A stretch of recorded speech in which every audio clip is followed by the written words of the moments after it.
Hello, beautiful family, friends, colleagues, and beautiful humans that I am yet to meet. I am sending this little video because I'm raising money for my friend Faith, who this is Faith and I. I'll show you very hi-fi here in this video. That's me and Faith there. We became friends. I met her through the asylum centre, the Asylum Seeker Resource Centre, and many years ago, and I got to know her, and I was so taken immediately by her beautiful warm nature and her big smile that you can see there, and just how gorgeous she was, to her beautiful warmth that she gave to me and Johnny, my partner, and our daughter Billy. And after getting to know her after a while, one day Faith shared her refugee story with me, and she's given me permission to share that with you. And she shared with me that she came to this country because she fled horrific domestic violence by her husband that almost killed her a couple of times. She was tortured, she was imprisoned in her home, given very little food and almost no water, all in front of her beautiful children, her 4 children. And eventually she tried all sorts of ways to escape, but her husband was one of the heads of the village. He was a very powerful man in the village, and Papua New Guinea, as you may know, women and girls have very little rights, and it is a very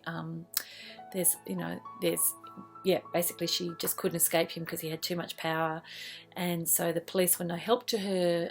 There was nowhere she could really find safety, and so eventually she realised that she was going to die from this domestic violence, and her children and her discussed it with some of her older children, and they decided that it was better that she leave the country and go somewhere safe, and then get them. And so Faith made a really incredibly difficult decision to flee to Australia. The only reason she was able to do it is he had never ever hurt the children, and she felt very sure that he would never abuse the kids, and she had a sister living next door who was able to look after the kids, and so she did that, and that's how she came to Australia. And so I've been helping Faith since then try to get her kids back.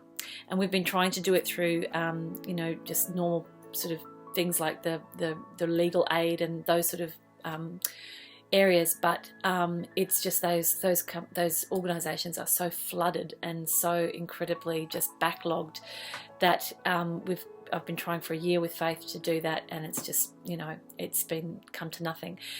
And now in the last month, because her kids have been grown up, obviously it's been years since Faith has been here. It's been about 5 years, I think, since she got here, or maybe even a bit longer.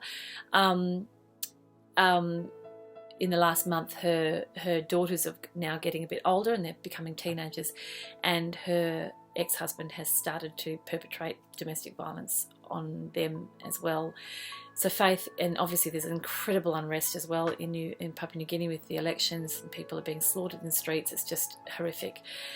And understandably, Faith is absolutely beside herself and incredibly anxious about her children, and basically lost all hope of being able to get them over here, and was thinking about going back there, even though that meant quite certain death for her. She just thought, well, at least I can be there with them and try and sort of take the blows instead of them. But myself and some friends of mine, we have gotten together to help Faith get her children back.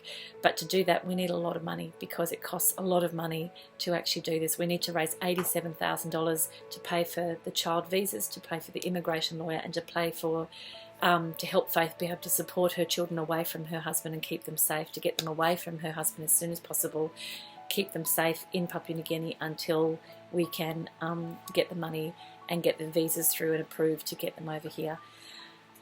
So we're playing a big game, but I know that there are so many people out there like you watching this video that have a lot, I mean, basically, if you have money in the bank, we're richer than most of the people in the world. So we have anybody that has money in the bank or is able to buy a coffee, has money to spare.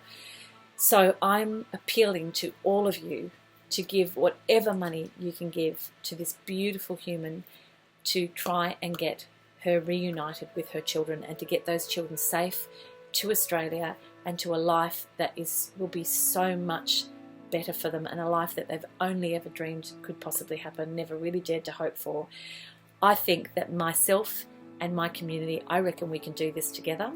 And I just keep visualizing all of us, everybody that donates, in a park, you know, in a couple of years' time, with Faith and her kids having a really big picnic and just celebrating and welcoming them to Australia. How amazing would that feel to know that we did that as a community, that we affected lives like that and could make a bunch of people's lives so much better, and see that in front of us, see the impact of that. I think it's an amazing opportunity to feel wonderful and to do something wonderful, and that only ever makes you feel great. So if you can help me in any way, if you've got some really wealthy friends that you think you could approach, if you can share this video and the information, the GoFundMe information, if you can just give $5, if you can give $1,000, if you're an immigration lawyer and you can do it for free, whatever you can do to help us, please, please, we need your help. Thank you so much for listening and for sharing.